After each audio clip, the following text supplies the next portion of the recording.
अस्सलाम वालेकुम, आदाब। खास प्रोग्राम न्यूज़ सेंटर देख रहे हैं आप। मैं हूं आपके साथ ज़ुहूर लोलाबी और मेरे साथ इदरीस फलाही मौजूद है। न्यूज़ सेंटर में 10 अहम सुर्खियां आप तक पहुंचाएंगे, लेकिन उससे पहले आज दिन की 5 बड़ी खबरें कौन से रही है वो एक एक करके आपके सामने रखेंगे और उसके बाद उनकी तफसील भी आप तक पहुंचाएंगे। जी नाज़रीन, बिल्कुल आपका बहुत बहुत इस्तकबाल है। सबसे पहले आपको बताएंगे आज की सबसे बड़ी खबर रहने वाली है, जहां पर माता वैष्णो देवी श्राइन बोर्ड की कमेटी आज सरे 9 तश्कील दी गई है। इस पर एलजी मनोज सिन्हा की जानिब से यह कमेटी 3 साल के लिए तश्कील दी गई है। क्या कुछ मुकम्मल जानकारी आप तक पहुंचाने की कोशिश करेंगे। दूसरी बड़ी खबर आपको बता दें कि साबिक वज़ीर आला महबूबा मुफ्ती ने साबिक फौजियों की तैनाती का मामला उठाया, इस पर सवाल खड़े किए हैं और वज़ीर आला उमर अब्दुल्ला से उन्होंने नजर सानी की अपील की है। मुकम्मल तफसील पहुंचाएंगे आप तक थोड़ी देर बाद।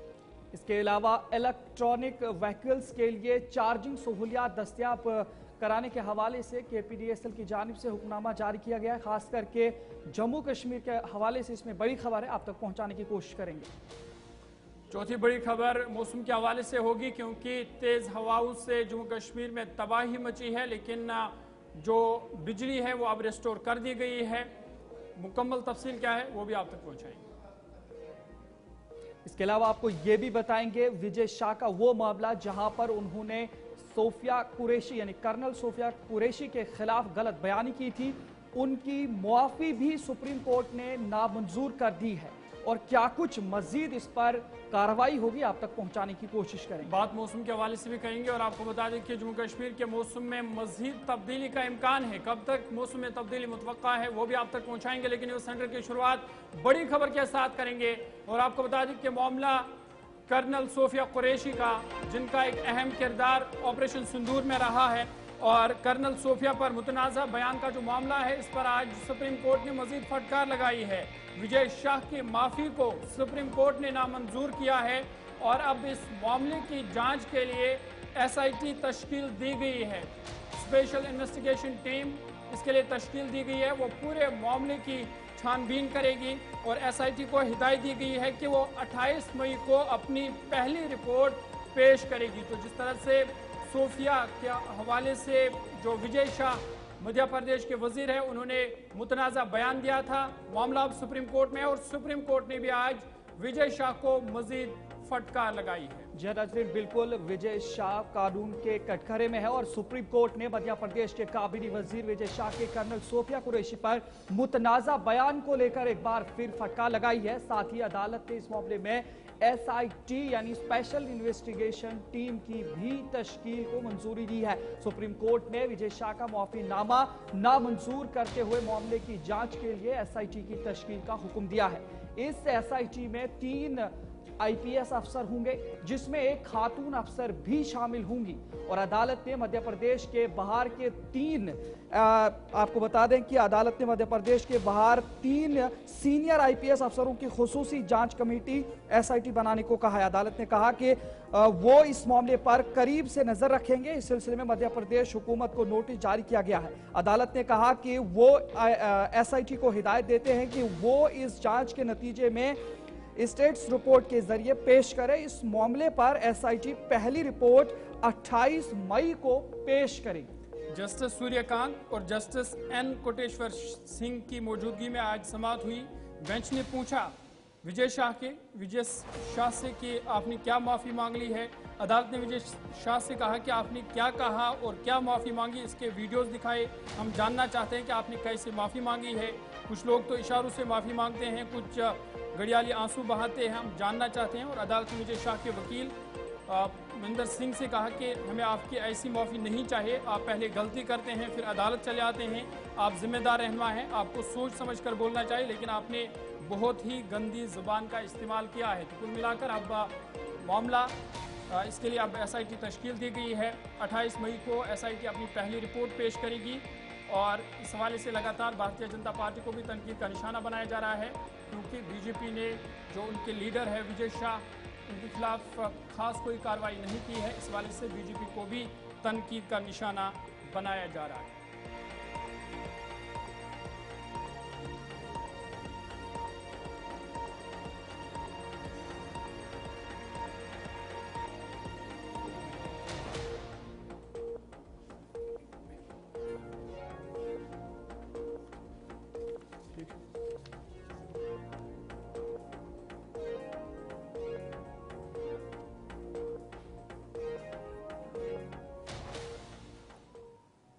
नजरीन आगे बढ़ जाएंगे। मामला वो जो जम्मू कश्मीर के अंदर बेरोजगारी की शरह के हवाले से बात करेंगे। 4000 साबिक फौजियों की तैनाती के उस मामले के हवाले से, यानी एक्स सर्विसमैन के हवाले से, जहां पर साबिक वजीर आला जम्मू कश्मीर और पीडीपी सदर महबूबा मुफ्ती ने फौजियों की भर्ती पर कई सवालात खड़े किए हैं। वजीर आला उमर अब्दुल्ला से इस मामले पर नजर सानी की अपील की और खासकर अगर बात करें, उन्होंने कहा बेरोजगारी के बहरान को भी नजरअंदाज नहीं करना चाहिए।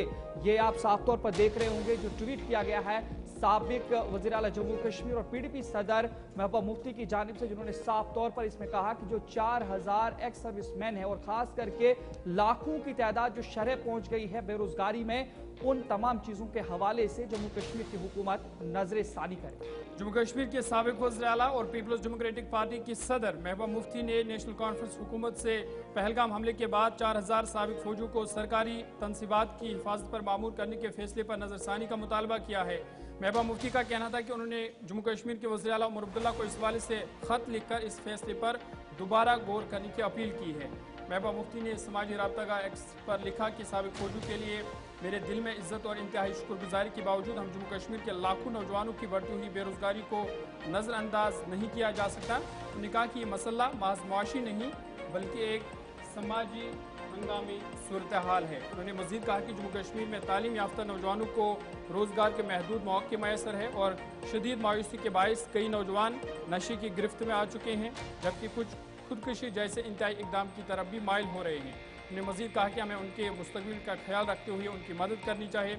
आपको याद होगा कि गुज़िश्ता हफ्ते जम्मू कश्मीर हुकूमत ने सैनिक बोर्ड की उस तजवीज़ को मंजूर किया था जिसमें साबिक फौजियों को अहम इंफ्रास्ट्रक्चर की हिफाजत के लिए तैनात करने का मनसूबा पेश किया गया था और करीबन ये 4000 साबिक फौजी है जिनकी तैनाती अब उसको मंजूरी दे दी गई है। लेकिन महबूबा मुफ्ती ने इस पर उमर अब्दुल्ला से नजरसानी की अपील की है। उन्होंने तशवीश का इजहार किया बेरोजगारी के हवाले से, कहा कि जम्मू कश्मीर के जो नौजवान है वो बेरोजगार है और इस हवाले से हुकूमत को इस पर नजरसानी करनी चाहिए।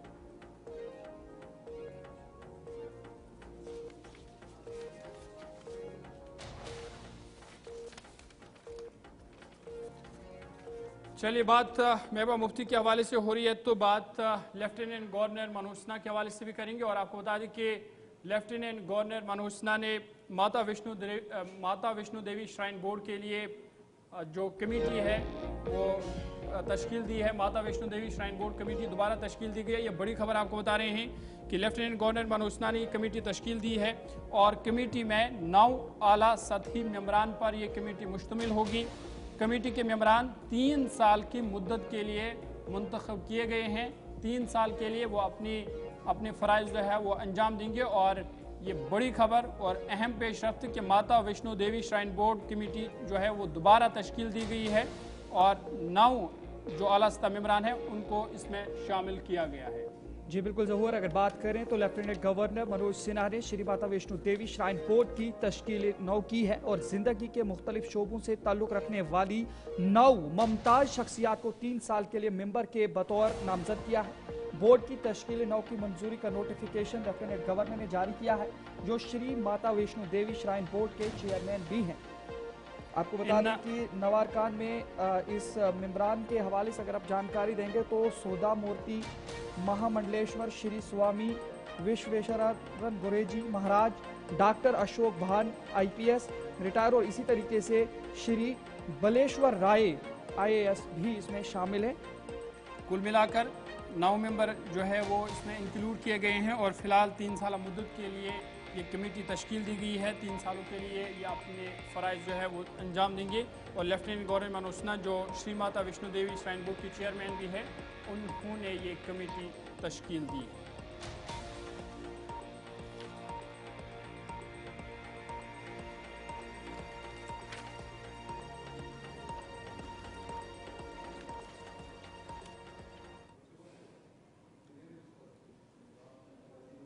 नजरीन आगे बढ़ जाएंगे, एक और बड़ी खबर आपको बताएंगे जहां पर इलेक्ट्रॉनिक व्हीकल्स के हवाले से आपको बात करेंगे। इलेक्ट्रिक व्हीकल्स के लिए 4 चार्जिंग सहूलियात दस्तयाब की जाएं। तमाम चीज़ों के हवाले से KPDCL की जानिब से तमाम फ्यूल स्टेशन पर चार्जिंग पॉइंट्स कायम करने की हिदायत दी गई हैं और साफ तौर पर ये बड़ी खबर आपको बता रहे हैं, जहां पर इलेक्ट्रॉनिक व्हीकल्स के हवाले से अब जितनी भी तनसीबात पेट्रोल पंप्स की हैं, किसी भी कंपनी की, और खास करके जितनी भी जो भारत सरकार की कंपनीज हैं या इसके अलावा मुख्तलिफ जो भी कंपनीज हैं, उन सभी को ये हिदायत जारी की गई। और खास करके जम्मू कश्मीर के अंदर कि जितने भी पेट्रोल पंप्स हैं वहां पर अब ये इलेक्ट्रॉनिक चार्जिंग पॉइंट्स को तनसीब किया जाए।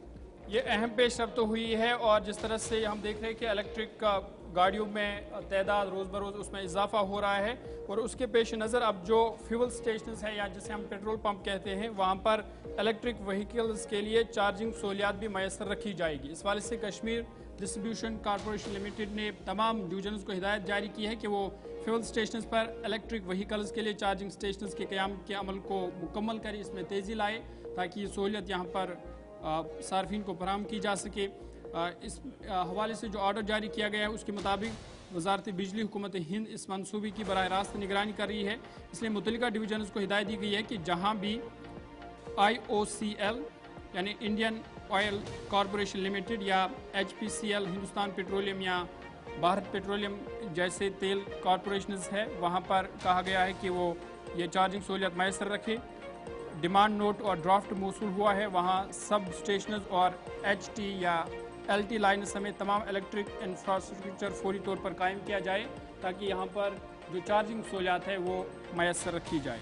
जी बिल्कुल, इसी तरीके से सर्कुलर में ये भी वाज़ेह किया गया है कि ये इक़दामात मुल्क में इलेक्ट्रॉनिक गाड़ी के फ़रोग़ और उनके लिए चार्जिंग सहूलियात की जल्द अज जल्द फरहमी के हुकूमती एजेंडे का एक हिस्सा है।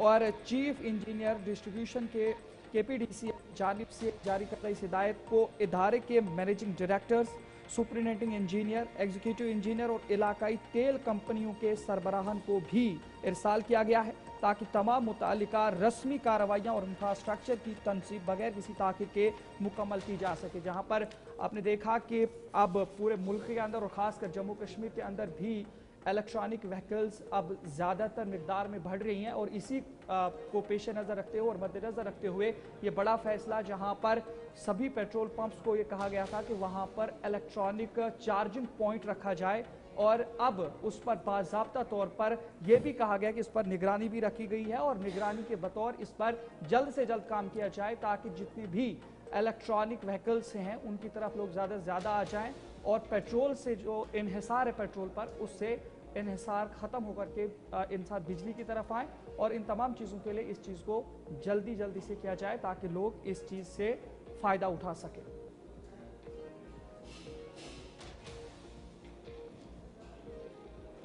चलिए आगे बढ़ते हैं, बात उन लोगों की भी करते हैं और उन इलाकों की करती है जहां पर ऑपरेशन सिंदूर के दौरान पाकिस्तान ने गोलाबारी की, आम लोगों को निशाना बनाया, जिसकी वजह से वहां पर न सिर्फ इमलाक को नुकसान पहुंचा बल्कि कई इंसानी जानें जो है वो ज़ाया हुई, और कई लोग अभी भी अस्पतालों में ज़ेर इलाज है। और इस हवाले से लगातार जो सियासी लीडरान हैं उनका दौरा इन इलाकों में जारी है, और अपोजिशन लीडर सुनील शर्मा की क़यादत में BJP लीडरों का एक वफद खित्ते पीर पंचाल के दौरे पर है, जहां उन्होंने आज राजौरी में पाकिस्तान की गोलाबारी से हुए नुकसानात का जायज़ा लिया। दौरे के दौरान उन्होंने मुतासरीन से बातचीत की और उनके साथ यकजहती का भी इजहार किया। आपको बता दें कि वफद ने राजौरी अस्पताल का भी दौरा किया, जहां उन्होंने पाकिस्तान की गोलाबारी से ज़ख्मी हुए शहरियों से मुलाकात की और इंतजाम पर जोर दिया कि ज़ख्मियों को हर मुमकिन सहूलियत फराहम की जाए ताकि उनकी सेहतियाबी मुमकिन हो सके। वफद में श्यामलाल शर्मा, डॉक्टर नरेंद्र सिंह, दीगर लीडरान भी शामिल थे। इस मौके पर गुलिस्तान में नुमाइंदा जमशीद मलिक ने अपोजिशन लीडर सुनील शर्मा के साथ खास बातचीत की। ऑपरेशन सिंदूर की कामयाबी के बाद पाकिस्तान की तरफ से खित्ता पीर पंचाल के आम शहरियों को टारगेट करके शेलिंग की गई, जिसमें कई शहरी शहीद हुए और लोगों के अमलाक को बहुत नुकसान हुआ। आज BJP का एक डेलीगेशन राजौरी पहुंच के दौरे पर है। शर्म साहब, शुक्रिया टाइम देने के लिए। ऑपरेशन सिंदूर की कामयाबी के बाद जिस तरह पाकिस्तान की शेलिंग में आम नागरिक जान बहक हुए, उनको शहीद का दर्जा देने की अब मांग की जा रही है। खास करके एडिशनल डी साहब जो राजौरी के अंदर शहीद हुए, उनके नाम पर आने की बात की जा रही है। किस तरह देखते हैं और आगे कैसे? देखिए, कोई शक नहीं है कि जो लोग इस ऑपरेशन सिंदूर के तहत इस देश के लिए कुर्बान हुए हैं, उन्हें भी एक डिग्निफाइड जगह मिलनी चाहिए, इसमें कोई शक नहीं। और हम भी चाहेंगे, भारतीय जनता पार्टी भी चाहेगी कि इनकी याद में, इनकी मेमोरी में कोई स्मारक बने, कोई इस प्रकार का स्टैच्यू बने जहां पे इनको याद किया जाएगा, आगे भी श्रद्धांजलि दी जाएगी और इनसे एक प्रेरणा, इंस्पायरेशन आने वाली जनरेशन को मिले कि अपनी मिट्टी के लिए, अपनी भारत की भूमि के लिए किस प्रकार से अपने प्राणों को न्यौछावर किया है। जहां तक बात आती है भारत की विजय की, ये मुझे लगता है कि ये कूटनीतिक तरीके से भी विजय है और सामरिक तरीके से भी विजय है। अगर हम इसको बड़ी माइन्यूटली देखें, हमने इस बार ये युद्ध नहीं है, ये वार नहीं है, ये एक टेररिस्ट इंसिडेंट की रिएक्शन है, एक आतंकवादी घटना की प्रतिक्रिया है। पहली बार किसी देश ने इस प्रकार का जौहर दिखाया होगा, इस प्रकार का दम दिखाया होगा कि अगर आप मेरे यहाँ पे, मेरे मासूम नागरिकों पे आंख उठा के देखोगे, तुम्हारे अंदर जाके वो आतंकवादी ठिकाने ध्वस्त करके आएंगे जिन पर तुम ये फैक्ट्री चला रही हो। पहली बार हुआ है और ये एक बहुत बड़ी विजय है, इसे छोटी बात नहीं माने, क्योंकि वार एक डिक्लेयर्ड वार होती है, हमारी थल सेना एंटर करती है, बाकी चीज़ें होती है। हमने बड़ा प्रिसाइज, जिसे हम कहेंगे कि non military establishment, non civilian establishment, सिर्फ और सिर्फ आतंकवादी ठिकानों को ध्वस्त किया।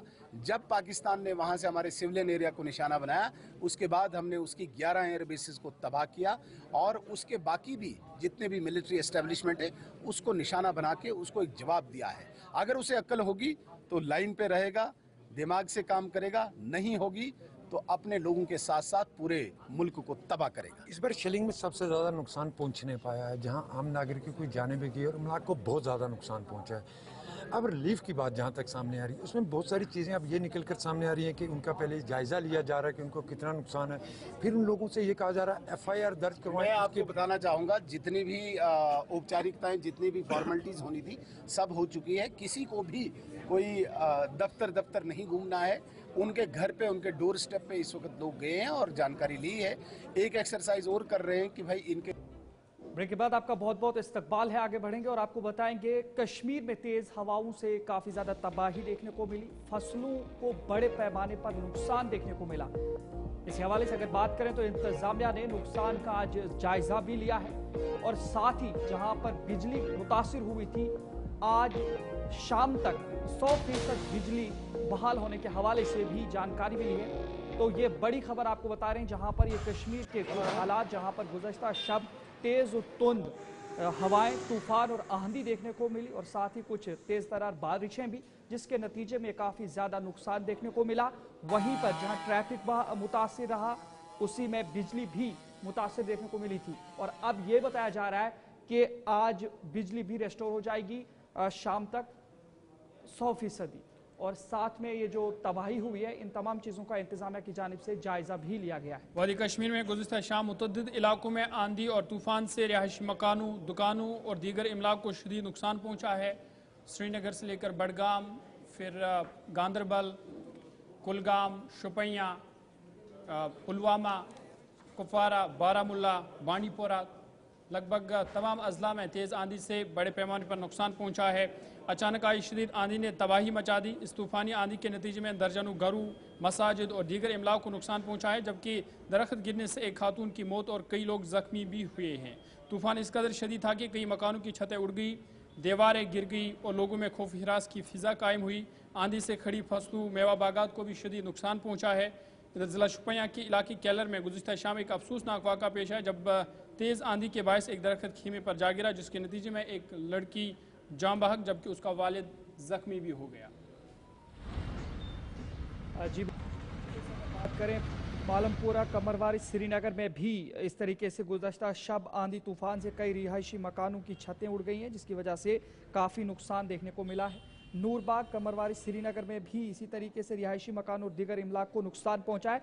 जबकि अगर बात करें तो बिजली सप्लाई भी कल रात से मुतासिर थी और तेज आंधी से बिजली निज़ाम मुतासिर हुआ था, जिसको बहाल करने के लिए कोशिशें जारी थी आज दिन भर और अलग अलग 100% बिजली बहाल होने के हवाले से भी जानकारी मिली है। और आज शाम तक बताया गया था कि आज शाम तक मुकम्मल बिजली बहाल हो जाएगी और अपडेट ये भी आया था कि 50% बहाल हो गई थी और उसके बाद 90 से 95% बिजली रेस्टोर हो चुकी है, लेकिन अब 100% बिजली बहाल हो जाएगी। और साथ ही इंतजामिया की वो तस्वीरें भी दिखाएंगे आपको थोड़ा सा मैं बताना चाहूँगा, इंतज़ामिया ने भी सूरत हाल का जायज़ा लिया, नुकसानात का जायज़ा लिया।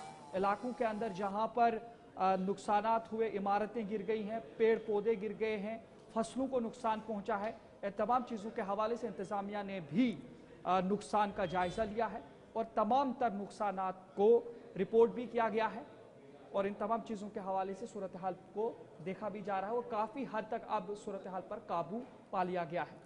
चलिए आगे बढ़ेंगे। अब आखिर पर 10 अहम खबरें आपके सामने रखेंगे कि देश, दुनिया और जम्मू कश्मीर में गुज़िश्ता 12 घंटों के दौरान क्या कुछ हुआ है, एक एक करके आपके सामने रखेंगे। अमरनाथ यात्रा की तैयारियां जारी। लेफ्टिनेंट गवर्नर मनोज सिन्हा की सदारत में आला सदर इजलास कल मुतवक्का। सिक्योरिटी सूरत हाल का लिया जाएगा जायजा। 3 जुलाई से अमरनाथ यात्रा हुक्म शुरू। पीडीपी सदर महबूबा मुफ्ती ने वज़ीर आला उमर अब्दुल्ला को लिखा खत। 4000 एक्स सर्विसमैन को मुलाजमत देने का किया मुतालबा। जम्मू कश्मीर में बढ़ती बेरोजगारी की शरह पर भी उठाए सवाल। वादी कश्मीर में 100% बिजली बहाल। महकमे पीडीडी ने दी जानकारी। गुज़िश्ता शब तेज बारिशों और आंधी के सबब बिजली निज़ाम हुआ था मुतासर। जम्मू कश्मीर के पेट्रोल पंपों पर ईवी स्टेशन कायम करने की ताकीद। केपीडीसीएल ने हुक्मनामा किया जारी। जम्मू कश्मीर के मौसम में मज़ीद तब्दीली का इम्कान। 2 दिनों तक कई मकामात पर तेज हवाओं, गरज चमक के साथ बारिश का इम्कान। महकमा मौसमियात ने पेशन गोई की जारी। गैरकानूनी बांग्लादेशी और रोहिंग्या को बेदखल करने का अमल तेज। कार्रवाई के लिए रियासतों को 30 दिनों की मोहलत।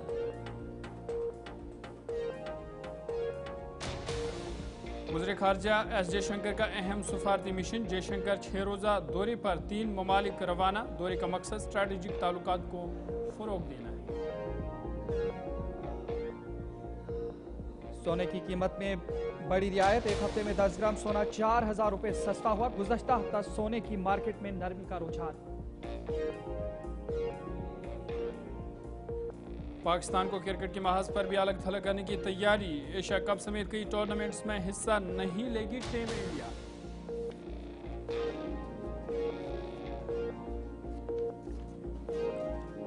रोमानिया के सदारती इंतखाबात में बड़ा उलटफेर। यूक्रेन के हामी निको सर्डेन ने ट्रंप के हामी को हरा दिया।